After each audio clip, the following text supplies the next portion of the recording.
नमस्कार, मैं हूं सोनाली तोमर और आप देख रहे हैं बोले भारत। नेपाल में कुदरत का कहर थमने का नाम नहीं ले रहा है। बुधवार को आई भीषण बाढ़ और भूस्खलन में पहले ही सैकड़ों लोगों की जान जा चुकी है और अब एक और डराने वाली खबर आई है।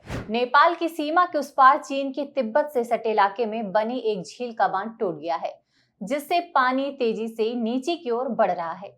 इस खबर के सामने आते ही नेपाल में हड़कंप मच गया है।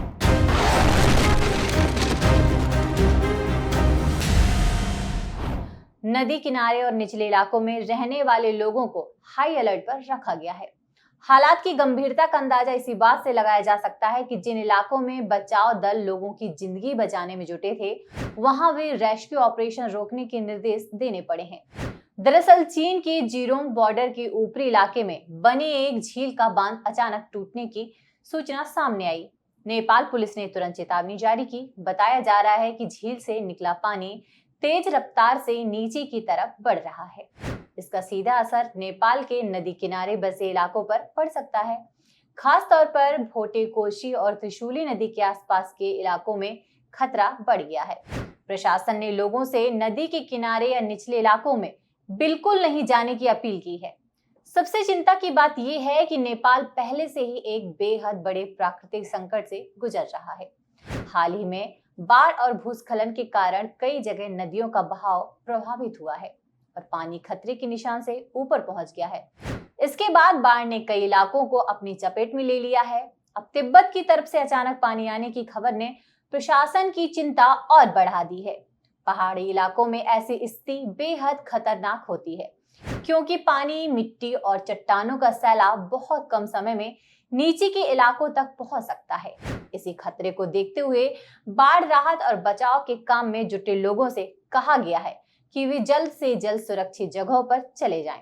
यानी जो बचाव कर्मी दूसरों को बचाने के लिए तैनात किए गए थे, अब खुद उनकी सुरक्षा भी चुनौती बन गई है। नेपाल में हाल में हुई तबाही की तस्वीर बेहद भयावह है। बाढ़ और भूस्खलन की वजह से जान गंवाने वालों की संख्या बढ़कर 460 से ज्यादा हो चुकी है। राहत और बचाव अभियान के तीसरे दिन भी अलग अलग इलाकों से शव बरामद किए जा रहे हैं। पुलिस के मुताबिक अब तक चितवन से 178, नवलपरासी पूर्व से 110, गोरखा से 44, नुवाकोट से 37 और धांदिक से 33 शव बरामद किए गए हैं। बड़ी संख्या में लोग अब भी प्रभावित इलाकों में फंसे हुए हैं। हालांकि राहत की बात यह है कि अब तक 1500 से ज्यादा घायलों और फंसे हुए लोगों को सुरक्षित बाहर निकाला जा चुका है। इनमें से 80 से ज्यादा लोगों का काठमांडू के अलग अलग अस्पतालों में इलाज चल रहा है। इस पूरे रेस्क्यू ऑपरेशन में नेपाल सेना, पुलिस और दूसरे सुरक्षा बलों के हजारों जवान लगाए गए हैं। करीब 7500 सुरक्षाकर्मी राहत और बचाव अभियान में जुटे हैं, जिनमें नेपाल सेना के करीब 2400 जवान शामिल हैं। फिलहाल इस खबर में इतना ही। ऐसी तमाम खबरों के लिए देखते रहिए बोले भारत।